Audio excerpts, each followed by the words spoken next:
Seja bem-vindo ao DRN Audiolivros. Se não for inscrito ainda, peço que se inscreva no nosso canal. Acompanhe os nossos audiolivros aí. A gente tem bastante conteúdo. Se você deseja um livro e não tiver no canal ainda, deixa nos comentários aí que eu sempre faço uma lista e tento ir atrás assim que possível. Se quiser nos dar uma força, a gente tem o Apoia-se, o Seja Membro e também o Pix. Sempre fica na descrição do canal e na descrição dos vídeos. E muito obrigado por estar acompanhando a gente nessa jornada. E vamos para as nossas leituras. 12. Agora eu tenho um plano de bolar um plano sobre o plano do meu plano.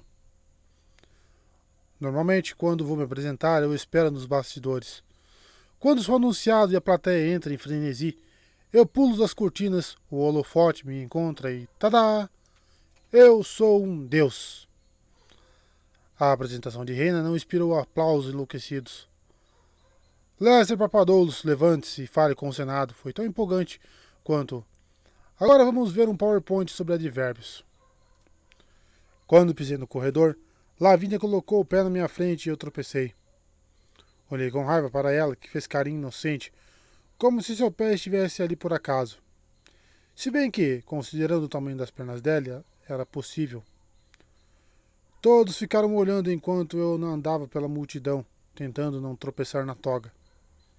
Com licença, desculpe, com licença.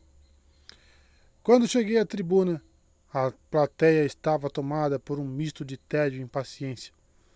Sem dúvida, todos estariam olhando o celular, caso os semideuses pudessem usar smartphones sem correr o risco de sofrer ataques de monstros.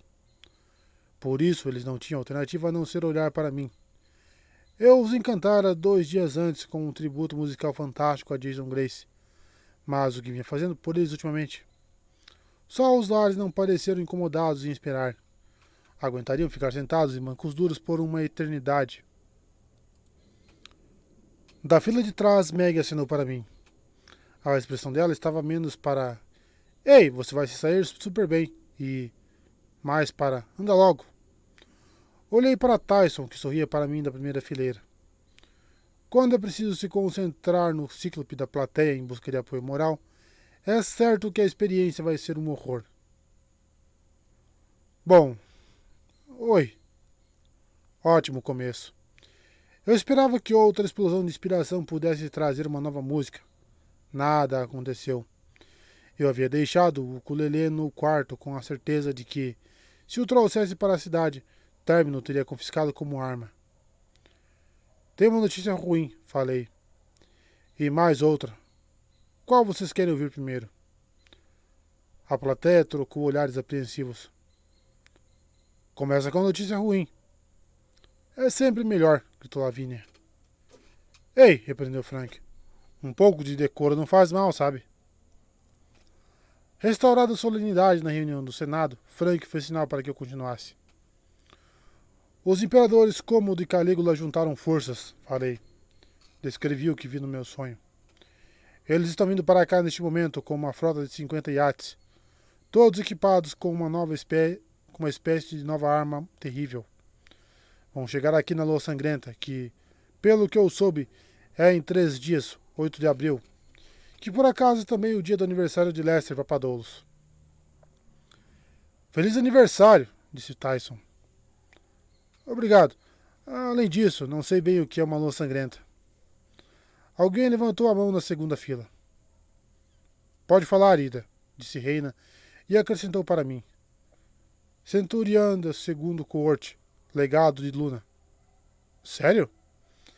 Minha intenção não foi falar com um tom de incredulidade, mas Luna, uma titã, era encarregada da lua antes que minha irmã Artemis assumisse o cargo. Até onde eu sabia, Luna tinha sumido milênios antes. Se bem que eu achava que não havia mais nada de Hélio, o titã do sol, até descobrir que Medeia estava coletando pedaços da consciência dele para aquecer o labirinto de fogo. Aqueles titãs eram como minhas espinhas. Toda hora aparece uma. A centuriã se levantou de cara feia. Sim, sério. Uma lua sangrenta é uma lua cheia que fica vermelha por causa de um eclipse lunar total. É um péssimo momento para lutar contra mortos-vivos. Eles ficam mais poderosos nessas noites. Na verdade, ela se levantou mexendo nas garras dos dedos. Na verdade, a cor é causada pela dispersão de luz refletida do nascer e do pôr do sol da Terra. Uma verdadeira lua sangrenta se refere a 4 eclipses lunares seguidos. O próximo é no dia 8 de abril, isso mesmo. Almanaque do Velho Fazendeiro, suplemento com o calendário das fases lunares. Ela desabou de volta no banco, deixando a plateia num silêncio atordoado. Nada é tão desconcertante quanto uma criatura sobrenatural dando explicações científicas. Obrigada, Ida e ela, disse Reina. Lester, você tinha mais alguma coisa a acrescentar? O tom dela sugeria que não haveria problema algum se eu não tivesse, considerando que já havia compartilhado informações suficientes para causar um pânico generalizado no acampamento. Infelizmente tenho, falei. Os imperadores se aliaram a Tarquínio, o orgulhoso. Não era o soberbo? Os lares presentes oscilaram e piscaram. Impossível, gritou um. Horrível, gritou o outro. Vamos todos morrer, gritou um terceiro, aparentemente esquecendo que já estava morto. Pessoal, calma, pediu Frank. Deixe Apolo falar. Seu estilo de liderança era menos formal do que o de Reina, mas pareceu inspirar o mesmo respeito. A plateia se acalmou e esperou que eu continuasse. Tarquínio é agora uma criatura morta-viva, expliquei. A tumba dele é aqui perto. Ele foi o responsável pelo ataque que vocês rechaçaram na Lua Nova. Que também não é uma época nada boa para lutar contra mortos-vivos, observou Ida. E ele vai atacar de novo na Lua Sangrenta, em sintonia com o ataque dos imperadores. Fiz de tudo para explicar o que vi nos sonhos e o que Frank e eu havíamos discutido com ela. Não mencionei a referência ao graveto maldito de Frank, em parte porque não entendi, em parte porque Frank me lançava aquele seu olhar suplicante de ursinho de pelúcia. Como foi Tarquínio quem comprou originalmente os livros sibirinos, resumi. Em uma lógica meio distorcida, faz sentido ele reaparecer agora, quando o acampamento Júpiter está tentando reconstruir essas profecias. Tarquínio acabaria invocado pelo que ela está fazendo. Enraivecido, sugeriu ela. Enfurecido? Homicida? Ao olhar para a arpia, pensei na Sibila de Cumas e na maldição terrível que joguei nela. Pensei em como ela poderia sofrer só porque a coagimos a entrar no negócio das profecias. Lupa tinha me avisado. Você vai enfrentar mais sacrifícios, morte, sangue. Afastei aquela ideia na marra. Enfim, Tarquínio já era bem monstruoso quando estava vivo. Os romanos o desprezavam tanto que acabaram com a monarquia para sempre. Mesmo séculos depois, os imperadores nunca ousaram se chamar de reis. Tarquínio morreu no exílio. A tumba dele nunca foi localizada. E agora está aqui, disse Reina. Não era uma pergunta. Ela tinha aceitado que uma tumba romana antiga podia reaparecer no norte da Califórnia, onde não tinha por que estar. Deuses se moviam. Os acampamentos dos semideuses se moviam. Foi a questão de azar o lar de um morto-vivo maligno resolver ser nosso vizinho. Nós precisávamos de zoneamento de gramados mitológicos mais rigorosos. Na primeira fila, ao lado de Hazel, um senador se levantou para falar. Ele tinha cabelo escuro encaracolado, olhos azuis um pouco junto demais e uma mancha de nascença vermelha no lábio superior. Então, resumindo, em 3 dias vamos enfrentar uma invasão de 2 imperadores malignos, seus exércitos e 50 barcos com armas que não entendemos, além de outra onda de mortos-vivos como a que quase nos destruiu da última vez, quando estávamos bem mais fortes. Se essa é notícia ruim, qual é a notícia ruim? Imagino que estejamos caminhando para isso, Dakota. Reina se virou para mim. Certo, Lester? A outra notícia ruim é que eu tenho um plano, mas vai ser difícil, talvez impossível de executar. E algumas partes do plano não estão exatamente dignas de serem chamadas de plano ainda. Dakota esfregou as mãos. Bom, estou animado. Vamos ouvir. Ele se recostou, tirou uma garrafinha de dentro da toga e tomou um gole. Suspeitei de que fosse filho de Baco, a julgar pelo cheiro que se espalhou pelo Senado, de que sua bebida preferida fosse tangue de frutas. Vermelho? Respirei fundo. Bom, os livros sibirinos são basicamente receitas de emergência, certo?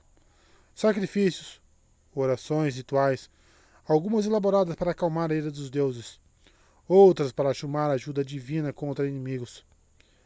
Eu acredito, tenho quase certeza, de que se conseguirmos encontrar a receita certa para o nosso problema e seguir lá à risca, acho que consigo chamar a ajuda do Olimpo. Ninguém riu nem me chamou de maluco. Deuses não costumam interferir em questões de semideuses, mas em raras ocasiões isso acontecia. A ideia não era completamente absurda. Por outro lado, ninguém pareceu ter certeza absoluta de que eu conseguiria fazer aquilo. Outro senador levantou a mão. Sou o senador Larry, terceiro coorte, filho de Mercúrio. Com a ajuda, você quer dizer batalhões de deuses vindo para cá de carruagem? Ou está mais para uns deuses nos dando as bênçãos, tipo... Ei, boa sorte com isso aí, Legião. Uma antiga reação defensiva aflorou. Eu queria argumentar que nós, deuses, nunca deixaríamos nossos seguidores desesperados sem amparo dessa maneira. Mas, claro que deixávamos, o tempo todo. Boa pergunta, senador Larry, admiti. Provavelmente seria algo entre esses extremos, mas tenho confiança de que seria a ajuda de verdade capaz de virar o jogo. Pode ser a única forma de salvar Nova Roma. E eu tenho que acreditar que Zeus, quer dizer, Júpiter, não botou meu suposto aniversário para 8 de abril à toa. Só pode ser um ponto de virada. O dia em que eu finalmente... Minha voz falhou. Não contei o outro lado daquele raciocínio. Que o 8 de abril talvez fosse o dia em que eu começaria a me provar digno de me juntar novamente aos deuses, ou meu último aniversário, o dia em que eu pegaria fogo de uma vez por todas. Mais murmúrios da multidão. Muitas expressões sérias, mas não detectei pânico. Nem os lares gritaram: "Vamos todos morrer!" Os semideuses reunidos eram romanos, afinal. Estavam acostumados a enfrentar grandes apuros, poucas chances e inimigos fortes. Tudo bem, Rei Zolevski falou pela primeira vez. E como vamos encontrar a receita certa? Por onde começamos? Apreciei o tom de confiança dela. Era como se estivesse perguntando se podia ajudar com algo completamente factível, tipo carregar sacolas de compras ou empalar gus com espetos de quartzo. O primeiro passo, falei, é encontrar e explorar a tumba de Tarquínio. E matá-lo, gritou um dos lares. Não, Marcos Apúlios, repreendeu um dos companheiros deles. Tarquínio está tão morto quanto a gente. Ué, vamos fazer o que então? Resmungou Marcos Apúlios. Pedir com gentileza que ele deixe a gente em paz? Estamos falando de Tarquínio, o orgulhoso. Ele é um maníaco. O primeiro passo, falei, é só explorar a tumba e encontrar as coisas certas, como ela disse. Isso, concordou a arpia. Ela disse isso. Tenho que supor, prossegui, que se nos sairmos bem nisso e sobrevivermos a essa etapa, acabaremos descobrindo como proceder. Agora a única coisa que posso afirmar é que o próximo passo vai ser encontrar um Deus silencioso, ou o que quer que isso signifique. Frank se sentou na beirada da cadeira de pretor. Mas você não conhece todos os deuses, Apolo? Afinal, você é um deus. Ou era. Existe um deus do silêncio? Suspirei. Frank, eu mal consigo reconhecer direito a minha família de deuses. Há centenas de deuses menores. Não me lembro de nenhum deus silencioso. Claro que, se houver, duvido que seríamos amigos, considerando que sou o deus da música. Frank ficou desanimado, o que me deixou arrependido. Eu não pretendia descontar minhas frustrações de uma das poucas pessoas que ainda me chamavam de Apolo sem um pingo de ironia. Vamos cuidar de uma coisa de cada vez, sugeriu Reina. Primeiro, a tumba de Tarquínio. Temos uma pista sobre a localização, não temos ela? Isso. A arpia fechou os olhos e recitou. Um gato selvagem perto de luzes que giram. A tumba de Tarquínio com cavalos que brilham. Para a porta abrir no ato. 2:54. Isso é uma profecia, exclamou Tyson. Tem nas minhas costas. O Cíclope se levantou e arrancou a camisa tão rápido que eu só pude crer que ele devia estar mesmo esperando por uma desculpa para fazer isso. Estão vendo? A plateia toda chegou para a frente, embora fosse impossível ler as tatuagens de qualquer distância. Também tem um cavalo marinho em cima do rim, anunciou ele com orgulho. Não é fofo? Arco-íris? Hazel desviou o olhar como se pudesse desmaiar bem ali de constrangimento. Tyson, você pode... Eu sei que é um cavalo marinho adorável, mas... Pode vestir a camisa, por favor? Ninguém aqui sabe sobre o que esses versos significam? Os romanos fizeram um momento de silêncio pela morte da clareza que todas as profecias simbolizavam. Lavínia soltou uma risada debochada. É sério? Ninguém entendeu? Lavínia, disse Rei na voz tensa. Você está sugerindo que sei onde fica a tumba? Lavínia abriu as mãos. Ora, um gato selvagem perto de luzes que giram. A tumba de Tarquínio com cavalos que brilham. Tem uma rua chamada Gato Selvagem lá nas colinas. Ela apontou para o norte. E cavalos que brilham, luzes que giram. É o carrossel do Parque Tilden, não é? Ah! Vários lares assentiram, como se passassem todo o tempo livre andando nos carrosséis da região. Frank se mexeu no assento. Você acha que a tumba de um rei romano do mal fica debaixo de um carrossel? Ei, eu não escrevi a profecia, retrucou Lavínia. Além do mais, faz tanto sentido quanto qualquer outra coisa que enfrentamos. Disso ninguém discordou. Os semideuses comem coisas estranhas no café, no almoço e no jantar. Estão acostumados a muitas maluquices. Tudo bem, disse Reina. Temos um objetivo. Precisamos de uma missão. Uma missão curta, claro, considerando que o tempo é bastante limitado. Além disso, temos que designar uma equipe de heróis que seja aprovada pelo Senado. Nós, Meg se levantou. Tem que ser Lester e eu. Eu engoli em seco. Ela está certa. Falei o que contou como meu alto heróico do dia. Isso faz parte da minha missão maior de recuperar meu lugar entre os deuses. Eu trouxe esse problema para a porta de vocês. Preciso consertar as coisas. Por favor, não tente me convencer a não ir. Esperei desesperadamente, em vão, que alguém tentasse me convencer a não ir. Hazel Levesque se levantou. Eu também vou. É necessária a presença de uma centuriã para liderar a missão. Se esse lugar é subterrâneo, bom, essa é a minha especialidade. O tom dela também dizia, eu tenho contas a acertar. E não haveria nenhum problema nisso, só que lembrei como Hazel tinha trazido abaixo aquele túnel que pegamos até o acampamento. Tive um vislumbre apavorante de um carrossel desabando na minha cabeça. São 3 pessoas, disse Reina. O número correto para uma missão. Agora... 2:30, interrompeu Meg. Reina franziu a testa. Como assim? Lester é meu servo. Nós somos uma equipe. Ele não deveria contar como um participante completo. Ah, para com isso, protestei. Então podemos levar mais uma pessoa, propôs Meg. Frank se impertigou. Eu adoraria. Se você não tivesse deveres de pretor a cumprir, completou Reina, olhando para ele com cara de... Você não vai me deixar sozinha, cara.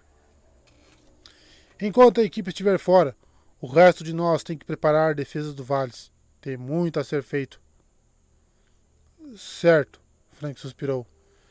Tem mais alguém? Pop. O som foi tão alto que metade dos lares se desentregou de susto. Vários senadores se enfiaram debaixo do banco. Na fileira de trás, Lavínia estava com uma bola de chiclete rosa estourada na cara. Ela rapidamente soltou o chiclete e o enfiou de volta na boca. Lavínia, disse Reina. Perfeito. Obrigada por se voluntariar. Mas... Convoca a votação do Senado, disse Reina. Vamos enviar Hazel, Lester, Meg e Lavínia numa missão para encontrar a tumba de Tarquínio? A medida passou com unanimidade. Recebemos aprovação total do Senado para procurar uma tumba debaixo de um carrossel e enfrentar o pior rei da história romana, que por acaso também era um Lorde Zumbi. Meu dia só melhorava.